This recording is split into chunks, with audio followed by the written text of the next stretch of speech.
Alam nyo, ang tagal ng sikat ng sabon na to. Sa mga sikat na vloggers pa lang, siguro way back 5 years or 6 years ago, kapag nag-search ako ng whitening soaps, as in, ito talaga yung nagpa-pop up na nire-recommend ng mga sikat na vloggers. And actually, up to now, kahit mag-search ako sa FB, sa TikTok, lagi pa rin tong nare-recommend. And yes, Beshi Bells, I am talking about this soap, Gluta-Kojic Ultra Soap from SCT brand. Alam nyo, ilang weeks ko na ito ginagamit and ang tanong ko sa sarili ko, Pati, ang hilig mo sa mga whitening soaps, pero bakit ngayon walang to trinay?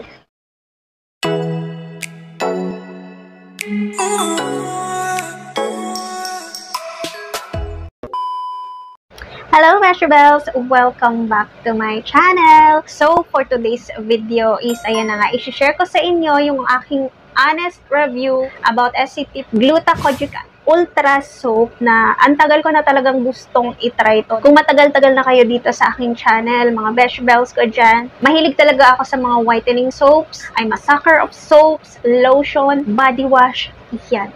Alam nyo, nung talagang nakareceive ako ng email from them, if I want to try daw yung kanilang products. Lalo na may kasamang soap. So, ayan, napapayag agad ako. And yes, lahat po ito is padala from SCT brand. Pero, Beshi Bells, hindi ito sponsored, hindi ito bayad. So, meaning, ang gusto ng brand and ang gusto ko rin is yung honest review ko. Pag walang bayad, Beshi Bells, ganun. So, hindi siya promotion, honest review. So, okay. First is yung kanilang packaging. May pagkatakaw tingin ako sa mga packaging ng mga products. So, well, meron naman siguro mga hindi pumapansin ng mga packaging, no? Pero ako personally ha, pag maganda talaga yung packaging, as in, napapabili talaga ako. Isa yon sa mga tip ko personally sa mga gustong mag-business, and if ever man in the future na mag-business ako, I'm gonna make sure na delicious talaga yung packaging. So, actually, yung kanyang packaging is super simple lang. Especially the color, ayan, hindi siya colorful, but what I like about their packaging is super kompleto. Andyan yung logo, claims, ingredients, barcode direction,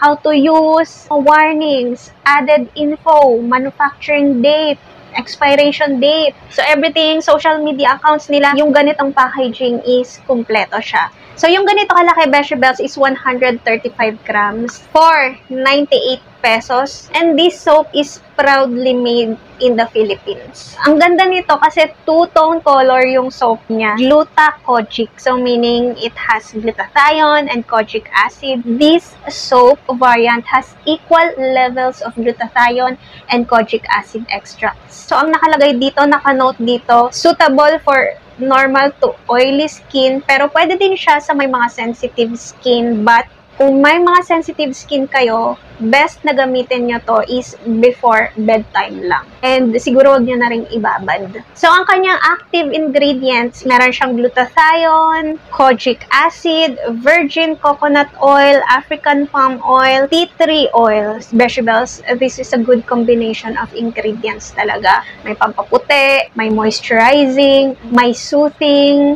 and may calming. Ang ganda no, na parang pinag-iisipan talaga yung mga ingredients. Hindi lang whitening, ibuhos natin yung lahat ng pampaputing ingredients. Medyo umay na ako sa mga ganong klase ng ingredients na parang pinuro naman lahat, binuhos naman lahat as per whitening. Gusto ko yung mga ganito na binabalance out nila yung ingredients para talagang maganda yung effect because of whitening, of course, yung kojic acid and yung glutathione, of course, medyo may tapang yan ng konti. And ang maganda doon, nandun yung tea tree oil para inurish niya and kalmahin niya and isooth niya yung skin natin. Andun yung virgin coconut oil na nakaka-moisturize ng skin natin.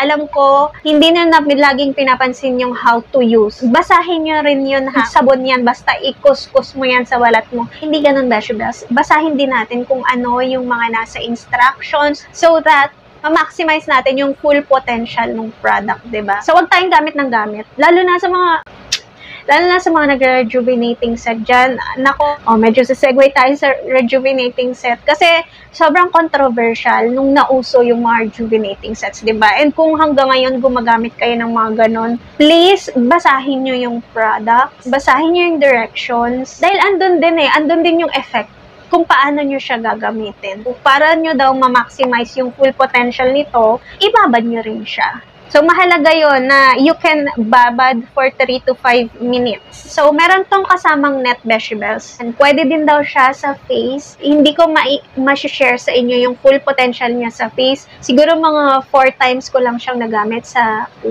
month. Parang ginawa ko lang siyang pang-alternate dun sa mga regular facial wash ko. As in, gamit na gamit ko to, of course, sa katawan. Pwede daw siya sa 12 years old and above.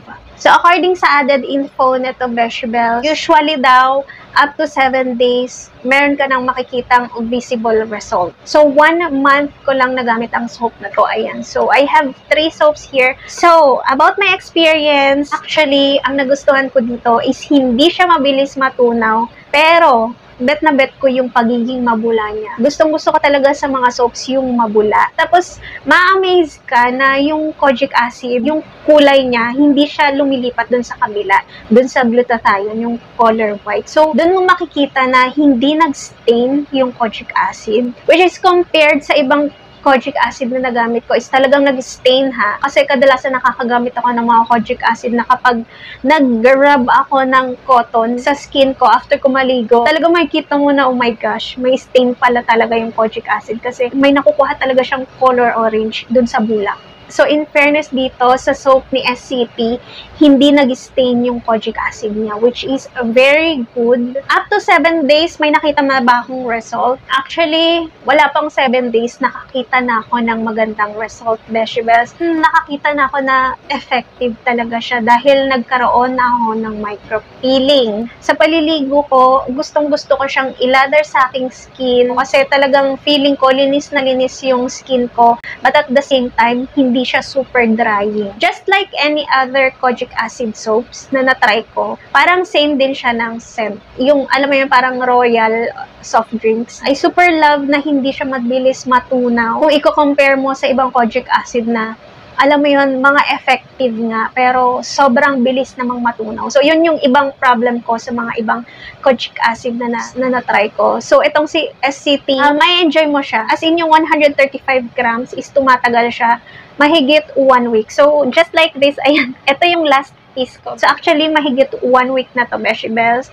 Dalawa pa kaming gumagamit. Kung alam nyo lang kung gaano ako gumamit ng sabon, talagang kuskus. Talagang makuskus ako sa sabon. Gusto ko walang naliligtaang space kapag nagsasabon ako sa skin ko para lahat malinis talaga. Minsan, nakakatatlong ulit ako banlaw, tapos sabon, banlaw, sabon. May routine akong ganon minsan, Beshibels. And, ayan, malaki pa siya, oh. O, diba, in fairness? So, magagamit ko pa ng ilang araw to. No harsh feeling, wala siyang hapdi sa skin. Kahit nakababad siya sa skin ko, walang hapdi. No tight feeling, hindi siya yung parang banat feeling. Ilang years akong user ng mga rejuvenating soaps. And talagang, medyo nasanay na nga ako nun na paglalabas ka ng banyo. As in, ang tight ng skin mo, tapos hindi ka makatawa. Yung tawa mo parang, kasi nga ang tight niya sa skin mo. So, yun yung 4 times ko siyang nagamit sa face ko as alternate facial wash. Walang ganong feeling after ko siyang banlawan. And of course, especially sa body, malinis lang talaga yung feeling. Ito ang napansin ko dito kay SCP Soap ha. Na ang nakita kong kakaiba sa soap na to is yung kanyang micro-peeling effect. So, unlike sa ibang kojic acid soap, yung micro-peeling niya is sobrang pino. Kaya pala parang ang puti mo. Well, of course, that's an indication na talagang puputi ka kasi may peeling effect. Ang ganda ng peeling niya, yung pag-renew niya ng balat mo. Kasi sobrang pino, to the point na parang pinulbusan yung skin mo. So, ganun siya kapino. Para siyang powder sa skin. Yun yung kakaibang napansin ko sa kanya na hindi ko nakita sa ibang kojic acid soap. Feeling ko yun yung naging indicator talaga na parang nakakaputi talaga siya. Kapag natanggal na yun, yung mga dead skin cells, mas lalabas naman ngayon yung skin. Na yun na yung talagang ang blooming ng skin mo, ang glowing ng skin mo. And of course, kapag tinuloy-tuloy mo siyang gamitin, is puputi ka talaga. Ngayon ko siya nagets, kaya pala sobrang nire-rave to ng mga vloggers noon, yung mga mahilig mag-try ng mga whitening soaps noon. Definitely, this is one of my top kojic acid soap. as of now. Dahil ang galing talaga ng effect niya na yun. Hindi kasi siya pangit tingnan na yung kapag nagbabalat ka, parang oh my gosh, parang ang dry ng skin ko. So para siyang pinulbuhan yung skin mo. And then lalo na kapag nag-lotion ka, parang magbe-blend pa siya lalo dun sa skin mo. So yun yung sobrang ganda dito kay SUT Glutathione Ultra Soap. As in, perfect siya for me from the price, packaging, ingredients, kung paano nila binalance. Then, ang sobrang gusto ko dito is made in the Philippines. Ang dami nang naglalabasan ng mga soap na parang kung ano-ano ng ingredients nung nilagay and formulation para lang, parang maganda yung pangalan. So, sana i-maintain nila yung ganitong formulation. I highly recommend this soap. So, paki-like na itong video na to, Vegetables, and yung hindi pa mga nakaka-subscribe dyan, subscribe na. So, yun lang, Vegetables, and I hope I can see you again on my next video. Thank you so much for watching, Vegetables.